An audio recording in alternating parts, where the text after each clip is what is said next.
pinakabagong adventure scooter mga idol ay available na rito sa Bristol Group, Pangasinan. Located po ito sa Dagupan City. From QJ Motors, ito po ang ating ATR 160 at kulay na to ay color silver mga idol. Ang forma niya sa personal at meron pa tayong choices na red and black kung gusto niyo po. And mga idols, itong ating bagong ATR 160 may introductory price to na 159,900 pesos. Para dito sa ating bagong adventure scooter na to na talagang super loaded na pagdating po sa kanyang mga specs and features. And hindi na po tayo nagtataka mga idols dahil ang QJ Motors, sila po ang top 1 producer ng mga motorsiklo dyan sa China. At hindi lang po mga motor ang kanilang mga specialty, meron din silang mga sasakyan gaya po ng Geely at yung ating mga iba pang motor gaya ng Benelli motorcycle at siyempre, yung kanilang collaboration with other motorcycle company, BMW and Harley Davidson. Kaya talagang makikita natin yung kanilang technology ay nakipagsabayan na rin sa mga top motorcycle dito po sa atin sa Pilipinas. Kaya mga idols, ito pong ating QJ Motors ATR 160. Aba, sulit na sulit po sa ibabayad natin dito. Ano? Kita naman po nyo yung kanyang dashboard. Full color TFT panel yan. Actual natin. Exhaust sound.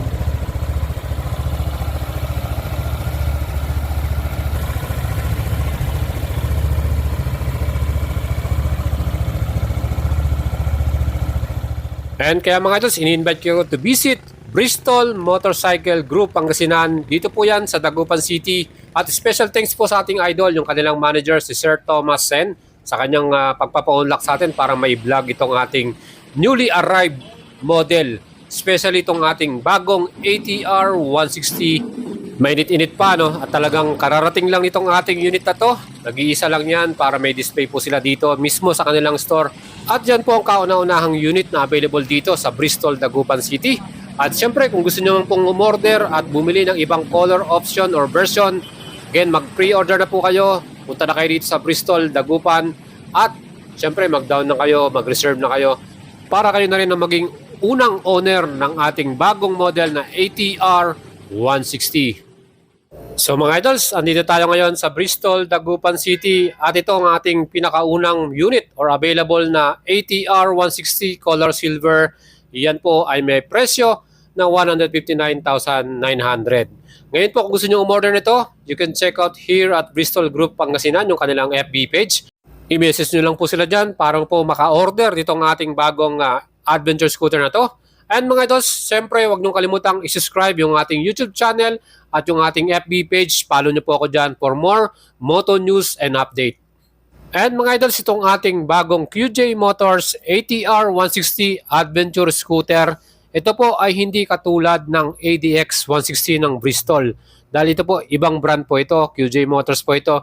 At mas maganda yung kanyang engine specs. Dahil ito pong kanyang mismong engine, yan po ay meron ding 160cc total displacement, 4 strokes, single cylinder, single overhead camshaft. 4 valves po ito, liquid cooling na rin at electronic fuel injection. Plus ito po ay naka CVT transmission and hybrid po ang ating engine na to mga idols. Max power nito napakalakas, 16 HP at 8,500 RPM at maximum torque 15 Newton meters at 6,500 RPM. Tingin ko mga idols, yung top speed nito, kaya nitong abutin ng 120 km per hour. Depende na rin po sa rider yan. And yung ating bore by stroke, 58.5 mm by 57.9 mm. Again, ano po yung hybrid mga idol? Ito po ay yung ating battery power assist. Yan din po yung ating same technology na ginagamit dito sa ating Yamaha Mio Patio. No? Meron tayong hybrid din doon. Yung parang 3 seconds, yung munang battery mag-a-assist sa makina para mas malakas yung performance at mas mahina din yung konsumo ng ating gas. Yan po mga idols, ang ating chassis naman, ito po, napakaganda rin, gold color, upside down forks or inverted, itong ating front suspension. So dito pa lamang sa ating suspension sa harapan, tingin ko ahead na kagad itong ating ATR 160 na to. Well, sa atin namang rear suspension, dual shock absorber at meron pa tong sub-tank. So doon pa lamang mga idols makikita natin suspension and chassis pa lang ay talagang maganda na yung ating specs para dito sa ating bagong model na to, ang ating ATR 160. Sigurado yung handling at performance niyan, especially kung tayo maglo-long rides, meron tayong passenger, na kahit medyo mabigat din yung mga dala natin, hindi tayo masyadong tagtag, hindi tayo masyadong stress, ano, kasi nga maganda yung mga suspension at sure na mag-enjoy po ang ating rider, even yung ating passenger dyan. And para naman sa ating stopping power, ito rin ang kagandahan sa ating bagong model na to. Meron tayong wavy disc sa front at yan po ay 2-piston caliper, QJ Motors yan, at equip po ng ABS. Makikita nyo yung kanyang ABS wire.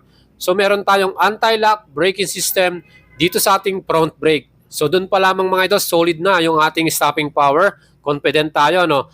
And sa likuran, wavy disc din yung ating pinaka disc brake at yan din po ay may 1-piston caliper, QJ Motors din yan with anti-lock braking system. Equip po ito ng ABS. Makikita nyo yung kanyang mismong ABS wire dyan. At ang kagandahan din dito, itong ating ATR 160, meron ditong equipped na traction control system at yung sensor niyan mag-activate pagka nag-oversleep na yung ating takbo sa likuran na gulong. Kaya mga idols, safety features, aba napakaganda. And ito pa mga idols, naka-rim at spokes na rin ang ating wheels. Gold color pa siya, talagang magandang tignan sa ating mga mata. At syempre yung kanyang tire, ang ginamit nila dyan, CST brand, dual purpose yung type niya at yung ating sukat sa harapan 110/80 by 14 inch at yan din po ay tubeless. So sa ating mga idols, kita naman po ninyo kung gaano katindi itong ating bagong model na to. Talagang kinumpleto na ni QJ Motors, wala na tayong ihilingin. Sa likod naman ang sukat ng ating tire ay 130/70 by 13 inch. Tubeless din ito. Same brand CST tire at yan po ay naka dual purpose type din. And ang advantage niyan mga idols, pag binili mo tong ating bagong ATR 160, hindi mo na kailangan dalhin sa mga accessory shop dahil almost loaded na, no? Naka-rim spoke ka na, dual purpose type, tubeless, naka-upside down forks ka na. So talagang napakaganda. Yung kanyang wheelbase, 1,325mm ang sukat at ang kanya namang ground clearance, mataas din mga idols, 165mm. And ang kanya namang bigat mga idols, curb weight, 132 kilograms. So makikita natin yung ibang adventure scooter na meron sa atin, 134 kilograms yun. So mas lightweight po ito. At ito pa mga idols, meron din tong side stand cut-off switch. Ano pong meron dyan? Pag naka-side stand tayo, hindi natin mapapaandar yung ating engine. Another safety features yan. At syempre meron din tayong center stand para maging maganda po yung ating pagpapark dito. Again, ang seat height po ng ating bagong ATR 160 na to ay 770mm. Kung ang height po ay 5'5", 5'6", almost flat-footed na po tayo dyan. Kagaya ko na 5'6" po ang height ko, mas komportable po sa akin ang sumakay dito sa ating motor na to dahil talagang mababa yung kanyang seat height. At of course, yung kanyang upuan talagang quality rin. Dahil mga idols, yung kanyang ginamit na seat cover, two-tone yung kanyang style. Kita naman po ninyo, color gray at black yung kanyang cover na yan. At yung stitches na nagpadagdag pa yan ng pagiging premium nitong ating bagong adventure scooter na to. Yan mga idols, talagang ang gandang tignan plus talagang swabe din yung pagkakagawa nitong ating upuan na to. Makapal din yung foam sa harapan at talagang hindi ka rin sigurado mahihirapan kahit long rides. Hindi masyadong masakit sa wepax yan, Kaya yun yung advantage din. Well, para din sa ating passenger, I think mag-enjoy din siya dyan, komportable din siya dahil meron din siyang split type na grab bar. Yung hawakan niya sa likuran, hindi siya masyadong malaki. Saktong-sakto rin din sa kamay. So talagang perfect yan. Kasi ako, minsan umaangkas lang din ako eh. Mas convenient yan sa mga angkas katulad ko. So yan po mga idols, yung ating bagong ATR 160 plus yung ating battery na ginamit dito, maintenance free yan. Ang laki ng battery niya mga idols, 12 volts, 14 amperes. I think dahil hybrid to, kaya ganun kalaki yung kanyang battery mga idols.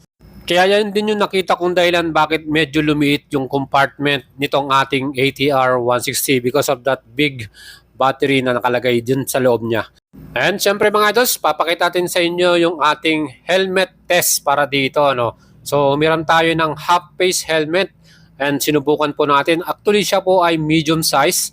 At yan, naipasok naman natin at na-close naman natin yung ating mismong upuan. So pasok naman siya. Pero depende pa rin sa helmet yan. So ito medium to, baka pag naging XL na yan, hindi na magkasya.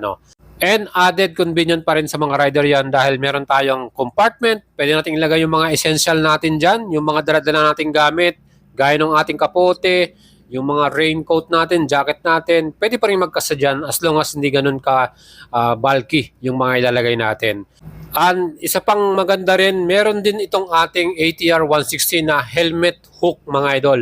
So yan sa front na yan, merong dalawang helmet hook dyan. Matibay naman dahil bakal siya. And added convenient para sa mga riders yan dahil hindi na natin dadalhin yung ating helmet.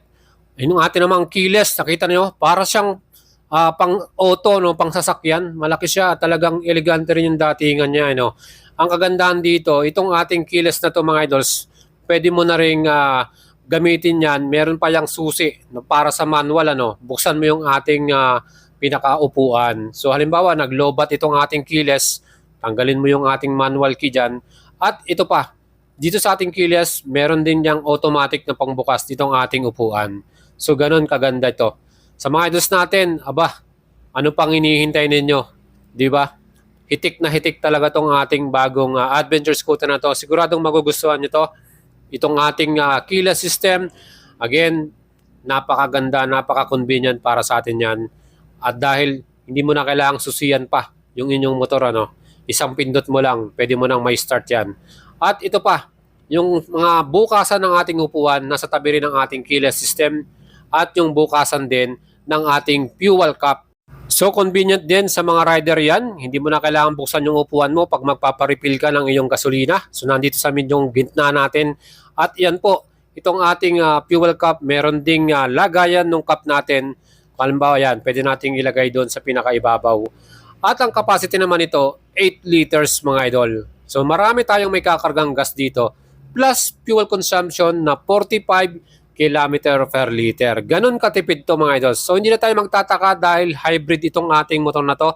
And yung ating compartment sa right side, nandiyan naman po yung ating USB charger, Type A at Type C. So dalawa yung ating type ng charger dito. At pwede mong iwanan yung cellphone mo sa loob. Para secure din yung ating cellphone, ano, pag nag-ride tayo, hindi tayo mag-worry na mahulog yan habang nagcha-charge tayo dahil meron siyang compartment. And mga idols, itong ating lever, sa left side mga idol, meron pa tayong park brake lock. So pag nagpa-park tayo sa medyo slant na lugar, makakatulong yan para hindi tayo madisgrasya yung motor natin. Another security ng ating model na to. At of course, meron tayong adjustable lever din, ano, yung kagandaan dito. Equipped din po ito ng pass switch. Meron din tayong high and low beam signal indicator natin, busina nandito sa left side. At yung ating handlebar, naked type dyan. Upright yung position, kaya relax tayo sa ride natin. Adjustable yung lever natin sa right side. At ito pa, meron pa tayong equipped din na idling stop and start system na para makatipid tayo sa gas consumption. And syempre, for emergency, meron din itong hazard light. Perfect talaga tong ating motor na to mga idols. Siguradong talagang mapapaisip ka kung talagang gusto mong bumili ngayon ng adventure scooter. Kita naman po nyo ang ganda ng animation ng kanyang full color TFT panel, ano. And may feature pa itong ating dashboard na pwede nating palitan yung backlight. Yan, magiging black siya or white color. Siyempre depende na po sa atin yan. Or pwede nyo mong ilagay sa auto. As in automatic na yan, depende sa ambience. Halimbawa gabi, magiging automatic na. Siya na mismo yung pipili ng perfect para mas visible yung ating mga information. And itong ating motor na to mga idols, meron din tayo ditong selection at makikita natin dyan yung traction control system. Yan po, pagka inopen yung motor natin, naka-active na yan. Pero pwede nyo rin pong i-off kung gusto nyo po naka-switch off yung ating traction control. Plus ito pa mga idols, meron din tong voltmeter. Perfect yan mga idols kasi pwede na natin i-monitor kung low-bat na ba yung ating battery or need na natin siyang i-recharge.